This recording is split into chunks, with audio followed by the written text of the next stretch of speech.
warahmatullahi wabarakatuh. Halo, perkenalkan aku Nabila dari OSIS Departemen Pendidikan bersama dengan Vina Meladia dari OSIS Departemen Sosial. Pada edisi Self Improvement kali ini kita akan membahas tentang kalau udah setengah jalan terus merasa nggak sanggup, boleh nyerah nggak sih? Sebelumnya, apa sih pendapat pemenang pada edisi kali ini? Kita lihat yuk. Hai, aku Salma Aida dari kelas 11 Bahasa B. Kali ini aku mau nyapain pendapat aku tentang self improvement edisi kedua, yaitu boleh nggak sih kalau kita udah di tengah jalan habis itu menyerah?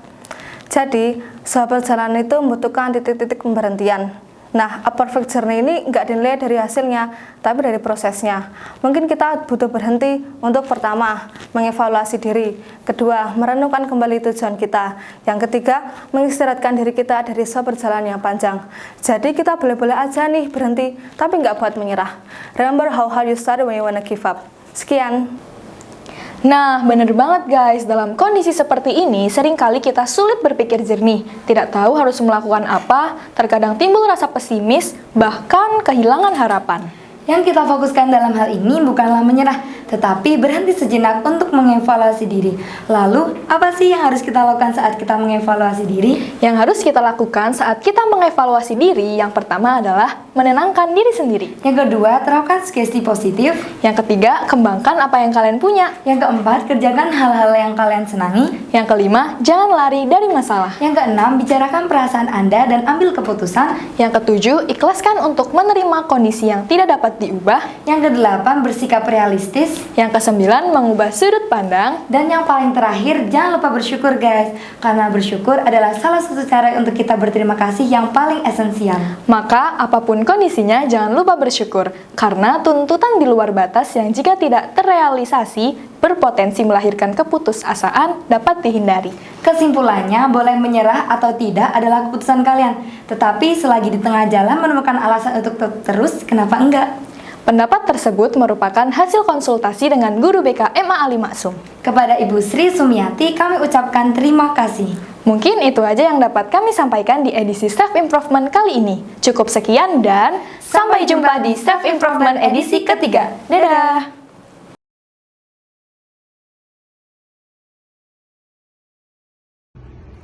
Assalamualaikum warahmatullahi wabarakatuh. Halo teman-teman semua, saya Maulaya Adrikna, alumni Krapyak tahun 2018. Saat ini sedang menempuh pendidikan di Maroko. Apa kabar semuanya? Labas, bikhair, mizyan, kulsy bikhair, mizyana, melihah. Itu adalah bahasa Arab untuk menanyakan kabar. Tapi tidak hanya bahasa Arab yang tadi saya sebutkan, dicampur juga dengan bahasa sehari-hari Maroko atau namanya bahasa Darija. Alhamdulillah di kesempatan kali ini saya mendapat kesempatan untuk berbagi dengan teman-teman semua tentang beberapa hal.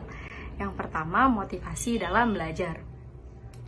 Saat dulu di Krapyak, saya pernah mengaji kitab Ta'limu Ta'lim dengan Mbak Kuni Solihah. Waktu itu Mbak Kuni pernah menerangkan salah satunya tentang motivasi dalam belajar. Syekh Azhar Nuji, pengarang kitab tersebut, menerangkan setidaknya ada 3 motivasi dalam belajar atau 3 niat yang harus kita persiapkan ketika kita akan belajar. Yang pertama adalah untuk meraih ridha Allah Subhanahu wa Ta'ala. Karena segala yang kita kerjakan harus semata-mata mengharap ridha Allah Subhanahu wa Ta'ala. Jangan mengharap yang lain, hanya mengharap ridha Allah Subhanahu wa Ta'ala. Yang kedua, yakni untuk mencapai kebahagiaan dunia dan akhirat. Karena kita belajar adalah hasilnya untuk kita. Kita bisa mengangkat derajat orang tua, kita bisa memberikannya kepada orang lain, yang termasuk di motivasi belajar yang nomor 3, yakni untuk menghilangkan kebodohan diri sendiri serta orang lain. Karena ilmu yang bermanfaat adalah ilmu yang bisa diajarkan atau diamalkan kepada orang lain. Selanjutnya, pengalaman yang menarik yang saya alami di Maroko. Apa ya?